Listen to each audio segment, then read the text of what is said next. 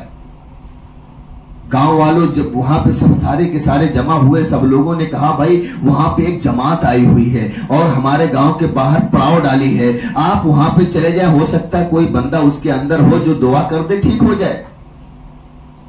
لوگوں نے کہا ہاں ٹھیک ہے. کچھ لوگ آئے اور آنے کے بعد کہنے لگے بھائی آپ لوگوں میں سے کوئی دعا کر سکتا ہے، جھاڑ پھونک کر سکتا ہے؟ تو چلے ہمارے گاؤں میں جو سب سے بڑے آدمی ہیں، جن کی عزت ہر بچہ بچہ کرتا ہے، جن کی شہرت دور دور تک ہے، اس کو سانپ نے ڈس لیا، اس کے بدن کے اندر زہر پھیل رہا ہے. سارے صحابہ بیٹھے تو انہوں نے کہا بھائی نہیں ہم نہیں جا سکتے. روایتوں میں لکھا ہے کہ حضرت سعید خدری رضی اللہ تعالیٰ عنہ کھڑے ہوتے اور کہتے ہاں میں ہوں، میں کر سکتا ہوں ٹھیک. انہوں نے کہا چلیے. حضرت سعید خدری رضی اللہ تعالیٰ عنہ نے اس شخص کے ساتھ چلے گئے اور گئے، دیکھے کہ وہ تو شخص وہ جس کو سانپ کاٹا وہ تڑپ رہا ہے. انہوں نے کہا بھائی آپ اپنے علاج کریں. کیا بولے نہیں، کچھ دیر پہلے ہم آپ کے پاس آئے تھے، کھانا مانگے تھے، آپ نے کھانا دیا تھا؟ بولے نہیں. پانی مانگے تھے، پانی دیا تھا آپ لوگوں نے؟ بولے نہیں. بولے ہم ایسا نہیں کر سکتے. بولے پھر کیا کرنا ہے؟ ہم کریں گے تو اس پہ معاہدہ کرو، ہم تو ٹھیک کر دیں گے اس کو، لیکن ہم کو اس کی قیمت چاہیے. بولے کیا چاہیے؟ ایک حدیث میں لکھا ہے 40 بکرے اور ایک حدیث میں لکھا ہے 300 بکرے. انہوں نے کہا کہ ہم کو اتنے بکرے چاہیے تو ہم تمہارے آدمی کو ٹھیک کر سکتے ہیں. لوگوں نے کہا ٹھیک ہے آپ کر دیجیے. روایتوں میں لکھا ہے کہ جس جگہ پر سانپ کاٹا تھا حضرت سعید خدری رضی اللہ تعالیٰ عنہ نے اپنے ہاتھ کو رکھا اور سورہ فاتحہ پڑھنا شروع کر دیا. الحمدللہ رب العالمین الرحمن الرحیم مالک یوم الدین ایاک نعبد و ایاک نستعین اہدنا الصراط المستقیم صراط الذین انعمت علیہم غیر المغضوب علیہم ولا الضالین. کہا روایتوں میں لکھا ہے کہ جب ولا الضالین پر پہنچے تو وہ شخص بالکل ٹھیک ہو گیا. اور وہ اپنی جگہ سے کھڑا ہو کے لوگوں کے سامنے باتیں کرنے لگا.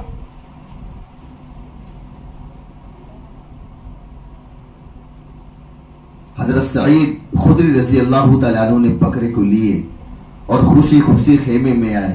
سارے لوگ تو بھوکے تھے. سب لوگوں نے کہا بکرا کاٹو، ذبح کرو اور کھاؤ. بولے نہیں نہیں، یہ تو ابھی لے کے جانا ہے عدالت نبویہ کے اندر، حضور پاک صلی اللہ علیہ وسلم کے پاس لے کر جانا ہے اور ان سے پوچھنا ہے کہ یہ بکرا جائز ہے یا حرام ہے ہم لوگوں کے لیے، کیونکہ ہم نے شرط لگا کر کے بکرے کو لیا ہے.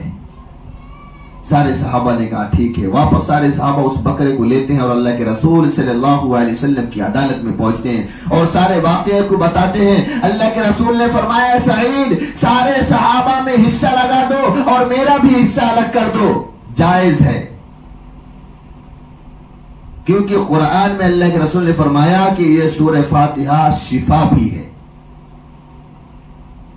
نور بھی ہے، شفا بھی ہے، فاتحہ بھی ہے. الفاتحۃ الکتاب بھی اس کا نام ہے. یہ مکی بھی ہے، مدنی بھی ہے.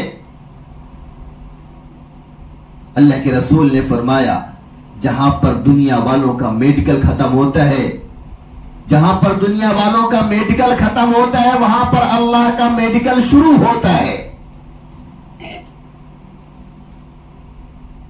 اللہ نے اپنے قرآن کے اندر ساری چیزوں کا نچوڑ رکھ دیا ہے. اللہ ہم سب لوگوں کو قرآن کو سمجھ کر سیکھ کر پڑھنے کی کوشش توفیق نصیب فرمائے.